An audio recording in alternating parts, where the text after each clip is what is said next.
সন্মুখত 2026 অসমৰ বিধানসভাৰ নিৰ্বাচন। প্ৰতিটো নিৰ্বাচনত নৱপ্ৰজন্ম যিসকল ভোটাৰ আছে তেওঁলোকৰো থাকে কিছু নতুন আশা বা চৰকাৰখনৰ প্ৰতি কিছু নতুন সপোন। আৰু এই নৱপ্ৰজন্ম কিছু ভোটাৰৰ সৈতে বৰ্তমান সময়ত মই নতুন দিল্লীৰ চিপিত উপস্থিত আছোঁ।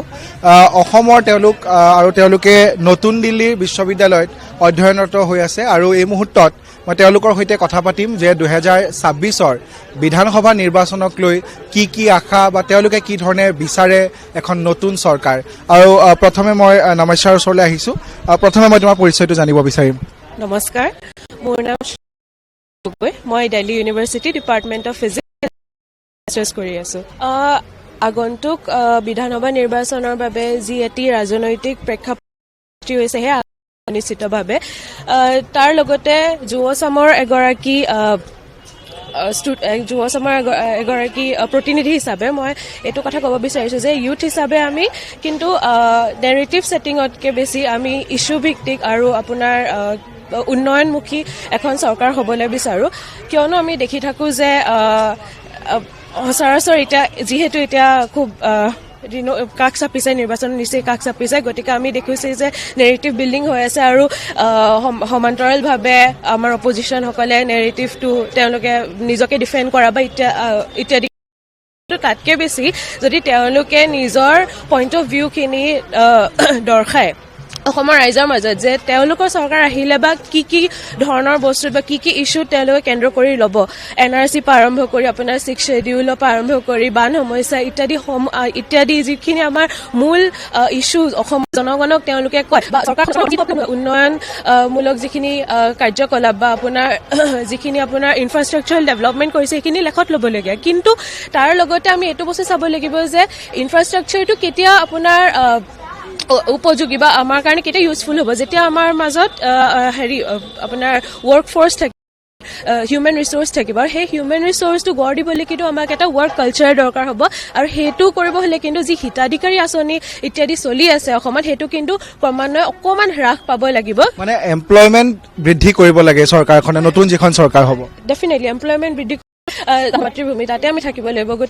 গতিকে যাতে এইসমূহ এমপ্লয়মেণ্টৰ ইছ্যুজ হওক বা যি কয় আমাৰ আপোনাৰ ছেমি কণ্ডাক্টৰ আহিছে এতিয়া তাত অকল আমাৰ কৈছে যে চৰকাৰে আমাৰ থলুৱা ৰাইজক নিযুক্তি দিব। থলুৱা ৰাইজক এটা কথা আমি চাব লাগিব, তাত কিন্তু গ্ৰাছ ৰুট লেভেলৰ পৰা আৰম্ভ কৰি আপোনাৰ যি এক্সিকিউটিভ অফিচাৰ লেভেললৈকে কিন্তু আমাৰ ল'ৰা ছোৱালী থাকিব লাগিব। অকল যে স্কিল ডেভেলপমেণ্টৰ ক্ষেত্ৰতো নিশ্চয়কৈ নমস্কাৰ। আৰু এই মুহূৰ্তত আৰু কিছু ছাত্ৰ তোমাৰ ওচৰলৈ আহিছোঁ। প্ৰথমে মই তোমাৰ পৰিচয়টো জানিব বিচাৰিম। হয়, নমস্কাৰ, মই ৰিকি। মই বৰ্তমান ভাৰতীয় গণসংযোগ প্ৰতিষ্ঠান নতুন দিল্লীৰ এগৰাকী গণসংযোগৰ নিশ্চয় এখন প্ৰগতিশীল যিখন চৰকাৰে অসমৰ ৰাইজৰ কাম কৰিব, অসমৰ যুৱ প্ৰজন্মৰ আহি থকা প্ৰজন্মটোৰ হৈ কাম কৰিব, সেনে এখন চৰকাৰ গঠন হোৱাটো মই বিচাৰোঁ। হয়, আৰু মই তোমাৰ কাষলৈ আহিম এতিয়া। নমস্কাৰ, মোৰ নাম শ্ৰী ময়ূখী বেজবৰুৱা। মই দিল্লী বিশ্ববিদ্যালয়ৰ বৰ্তমান নৰ্থ কেম্পাছ আৰ্টছ ফেকাল্টিত পঢ়ি আছোঁ, সংস্কৃত বিভাগত। সন্মুখত যিহেতু আৰু চবেই এতিয়া নেৰেটিভ ক্ৰিয়েট কৰি আছে, প্ৰতিটো ৰাজ্যৰ ভোটাৰ হিচাপে তোমালোকে কি ধৰণৰ এখন চৰকাৰ বিচৰা? প্ৰথম কথাটো হৈছে যিটো কৰ্মসংস্থাপনটো প্ৰথম আমাৰ লক্ষ্য হোৱা উচিত। আৰু সেইটো কাৰণে নিশ্চিতভাৱে প্ৰতিটো দলেই সেইটো কাৰণে কাম কৰিব। আমি বিচাৰোঁ যে শ্ৰেণী বৈষম্যটো নাইকিয়া হওক, যাতে সেই একেবাৰে যিটো কথা অলপ আগতে ক'লে গ্ৰাছৰুট লেভেলৰ পৰা একেবাৰে গোটেইখিনি মানুহে লাভান্বিত হওক, তেনেকুৱা এখন প্ৰথমতে আমি চৰকাৰ বিচাৰোঁ। সেইটো এটা আমাৰ প্ৰথম বেছিক বুলি ক'ব লাগিব। তাৰ বিপৰীতে মই এটা কথা ক'ব বিচাৰোঁ, যিটো অৰ্থনৈতিক জাতীয়তাবাদ বুলি যিটো শব্দটো, আমি থলুৱা যিখিনি বস্তু সেইখিনি বস্তু কেনেকৈ উপযুক্তভাৱে আমি ব্যৱহাৰ কৰিব পাৰোঁ। আৰু মোৰ ব্যক্তিগত ধাৰণা যিটো মানে ৰাষ্ট্ৰীয়তাবাদী চেতনাৰ বিপৰীতে মই এখন সমগ্ৰ অসমখনক জাতীয় ধৰণে মানে আগবঢ়াই নিব পাৰোঁ, তেনেকুৱা ধৰণৰ এটা চিন্তা চৰ্চা কৰোঁ। আৰু মই ভাবোঁ যে এই ক্ষেত্ৰত বিৰোধী দলৰ যিটো ভূমিকা সেইটো যথেষ্ট হ'ব লাগে। আৰু বিভিন্ন ইছ্যু তেওঁলোকে দেখুৱাইছে বৰ্তমান। মই ব্যক্তিগতভাৱে অনুভৱ কৰোঁ কাৰণে কৈছোঁ, জুবিন গাৰ্গৰ ন্যায়ক লৈ পেলাই বা জুবিন ক্ষেত্ৰৰ আজি যিটো কিছুমান শোচনীয় অৱস্থা হৈ আছে সেই বস্তুবিলাক ঠিক কৰিব লাগে। এনেধৰণে কিছুমান কাম মই ভাবোঁ যে কৰাটো উচিত। নিশ্চয়কৈ ময়ূৰী। আৰু মই তোমাৰ কাষলৈ আহিছোঁ।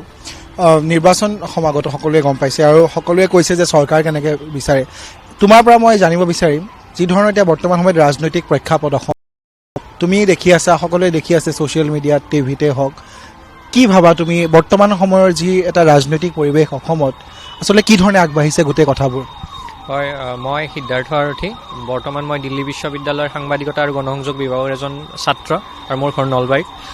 অংকুৰদা, কথাটো হ'ল বৰ্তমান যিটো আপুনি ৰাজনৈতিক প্ৰেক্ষাপটৰ কথাটো সুধিলে, সেই বৰ্তমান ৰাজনৈতিক প্ৰেক্ষাপটটো অসমৰ ৰাজনৈতিক প্ৰেক্ষাপটটো সম্পূৰ্ণ একপক্ষীয় হৈ আছে, য'ত ধৰক মানে বিৰোধীৰ অস্তিত্ব নাইকিয়া বা চৰকাৰৰ লগতো বা বৰ্তমানৰ চৰকাৰ বা বৰ্তমানৰ যিটো শাসকীয় দল তাৰে লগতো যিখিনি মিত্ৰজোঁটত অন্যান্য ৰাজনৈতিক দল আছে, অগপৰ কথাই কওঁ, বা তেওঁলোকৰ নিজস্ব কোনো স্থিতি নাই।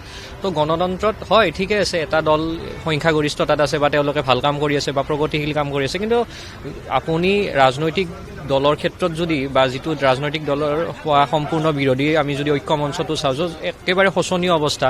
আৰু মই এইটো কথা সদায় কেইদিনমান আগতো এটা মই ব্যক্তিগত খণ্ডৰ সংবাদ মাধ্যমত এই কথাটোৱে কৈছিলোঁ যে যিখন আমাৰ পবিত্ৰ বিধানসভা, য'ৰ পৰা আমাৰ জনপ্ৰতিনিধিসকলে আমাৰ অসমৰ ভৱিষ্যত নিৰ্ণয় কৰিব, তাত যি সস্তীয়া বিষয়বিলাকৰ আলোচনা হ'ব, মই ভাবোঁ সেইখন তাতে এটা ডাঙৰ চিন লাগি যায়। আৰু যিবিলাক মূল বিষয় সেইবিলাকৰ পৰা মই ভাবোঁ যে কোনোবা কিছু নেকি, যেনে ধৰক 6 জনগোষ্ঠীৰ জনজাতিকৰণ হওক বা অসম চুক্তিৰ 6 নং দফা কাৰ্যকৰী কৰাৰ ক্ষেত্ৰত হওক, বানপানীৰ এটা আমি স্থায়ী সমস্যা। কাৰণ আমি দেখোঁ যে বিহাৰৰ যেতিয়া বানপানী বুলি কয়, যে পাঞ্জাৱৰ বানপানী বুলি ক'লে কেন্দ্ৰীয় চৰকাৰৰ যিটো দৃষ্টি, সেইটো হয়তো অসমে মানে বহুতে কোৱা শুনো যে সমস্যাটোক আমি কিয়নো উৎসাহ দিব লাগে, কিন্তু আমি সমস্যাটোৰ বিষয়ে যদি আলোচনা নকৰোঁ আমি সমাধানৰ ফালে আগবাঢ়িব নোৱাৰোঁ। তো এনেকুৱা ধৰণৰ যিবিলাক মূল বিষয় সেইবিলাকত আমি মনোনিৱেশ কৰাটো উচিত, না কি চুমা বা না কি পাইজান।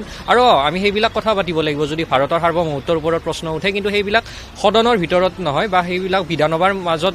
যিটো সেইদিনা মই এজন জনপ্ৰতিনিধিৰ মতামত চাই আছিলোঁ যে তেওঁ ৰেভিনিউ মডেলৰ ওপৰত বৰ্তমানৰ শাসকীয় দলৰ এজন মন্ত্ৰীক প্ৰশ্ন কৰিছে, তেওঁ প্ৰশ্নটোও কৰে, তেওঁ ছাপ্লিমেণ্টাৰী প্ৰশ্নটোও সোধে, কিন্তু যেতিয়া উত্তৰটো শুনা সময়হে তেওঁৰ সেইটো ধৈৰ্য নাই। তো এনেকুৱা ধৰণৰ একেবাৰে অশোভনীয় আচৰণ যিটো হৈ আছে, তো এইবিলাক যাতে তেওঁলোকে ভৱিষ্যতে নকৰে, কাৰণ মানুহে বহুত আশা কৰি তেওঁলোকক জনপ্ৰতিনিধি হিচাপে আমি তেওঁলোকক বিধানসভাত পঠাওঁ। তো তেওঁলোকে নিজৰ গৰিমা বা তথা সেই সমষ্টিটোৰ উন্নয়নৰ কাৰণে কাম কৰা উচিত, নাকি সস্তীয়া বিষয়বিলাকত মনোনিৱেশ কৰাটো উচিত।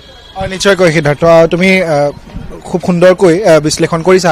এই মুহূৰ্তত তোমালোক চাৰিওজনকে মই এজন ৰাজনীতিবিদৰ নাম ক'ম অসমৰ, তোমালোকে এটা শব্দত প্ৰকাশ কৰিবা তেওঁলোকৰ বিষয়ে। প্ৰথমে মই ক'ম ডক্টৰ হিমন্ত বিশ্ব শৰ্মা। এটা শব্দত যদি মই প্ৰকাশ কৰিবলৈ তোমালোকৰ ভাষাত কওঁ, সকলো ডাঙৰ মানুহে কৈয়ে থাকে, কিন্তু তোমালোকে যুৱ প্ৰজন্মৰ প্ৰতিনিধি হিচাপে তোমালোকে এটা শব্দত কি ধৰণে চোৱা ডক্টৰ হিমন্ত বিশ্ব শৰ্মাক? তেওঁ এজন দক্ষ নেতা, কিন্তু বহুত কৰিব পাৰিলে হয়। আৰু তেওঁ চতুৰ আৰু দক্ষ মানে কূটনীতিবিদ বুলি ক'ব লাগিব, কিন্তু তেওঁ যিটো নিজৰ দিশ সেইটো সদায় মানে অটুট ৰখা উচিত আৰু উন্নয়নৰ ফালে কাম কৰা উচিত, কিন্তু যিটো ধৰণৰ ঠিক আছে এটা শব্দত ডক্টৰ হিমন্ত বিশ্ব শৰ্মা। দক্ষ আৰু ভাৰতবৰ্ষৰ আটাইতকৈ ধনী ৰাজনীতিবিদ ডক্টৰ হিমন্ত বিশ্ব শৰ্মা এজন পৰিপক্ক ৰাজনীতিবিদ। আৰু দ্বিতীয়তে এতিয়া আহিছোঁ অখিল গগৈ যথেষ্ট চৰ্চাত আছে আৰু অখিল গগৈক চবেই চাইও ভাল পায়। অখিল গগৈক যদি এটা শব্দত প্ৰকাশ কৰিবলগীয়া হয়, অখিল গগৈক কি ধৰণে প্ৰকাশ কৰিবা এটা শব্দত? মই অখিল গগৈকে চতুৰ ৰাজনীতি ক'ম, সম্ভাৱনাপূৰ্ণ বুলি ক'ম, সংগ্ৰামী সত্তা, নিজৰ আচৰণৰ ওপৰত গুৰুত্ব দিয়াটো উচিত। গৌৰৱ গগৈ নিজৰ আচৰণৰ ওপৰত গুৰুত্ব দিয়াটো উচিত। ভৱিষ্যতৰ মুখ্যমন্ত্ৰী, সম্ভাৱনাপূৰ্ণ, কিছু কাম কৰা উচিত। সৰ্বানন্দ সোণোৱাল তেওঁৰো মই একেটাই কওঁ, তেওঁৰ যথেষ্ট আছে, কাৰণ বৰ্তমান দেখি থকা যিমান কেইজন ৰাজনীতিবিদ আমি ভাবোঁ যে তেওঁ কৰিব পাৰে। জাতীয় নায়ক সেই সত্তাটো তেওঁ পুনৰ জাগ্ৰত কৰিব লাগিব। তাৰ কাৰণে সৰ্বানন্দ সোণোৱাল খুব অমায়িক ব্যক্তিত্ব, নম্ৰ, শূন্য সহনশীল, দুৰ্নীতিমুক্ত, নম্ৰ, ভদ্ৰ ৰাজনীতিবিদ। আৰু তেওঁলোক যথেষ্ট ব্যস্ত, ছাত্ৰ ছাত্ৰীসকল দিল্লী বিশ্ববিদ্যালয়ত অধ্যয়নৰত, তেওঁলোক অসমৰে ছাত্ৰ ছাত্ৰী তেওঁলোক, আৰু অসমৰ পৰা আহি ইয়াত তেওঁলোকে দিল্লী বিশ্ববিদ্যালয়ত অধ্যয়ন কৰি আছে। কিন্তু তেওঁলোকৰো আচলতে মনৰ কথাটো বুজাৰ প্ৰয়োজন, তেওঁলোকৰো যিসমূহ ভাৱ আছে, কি ধৰণে আচলতে ৰাজনৈতিক প্ৰেক্ষাপটক লৈ কি ধৰণে তেওঁলোকে চিন্তা কৰে, সেয়াও সকলোৱে জনাটো প্ৰয়োজন। কি নেতা হওক কি জনতা হওক, সকলোৱে তেওঁলোকৰ ভাৱসমূহ জনাটো প্ৰয়োজন। সেইবাবে তেওঁলোকৰ সৈতে মই কিছু কথা পাতিবলৈ চেষ্টা কৰিলোঁ।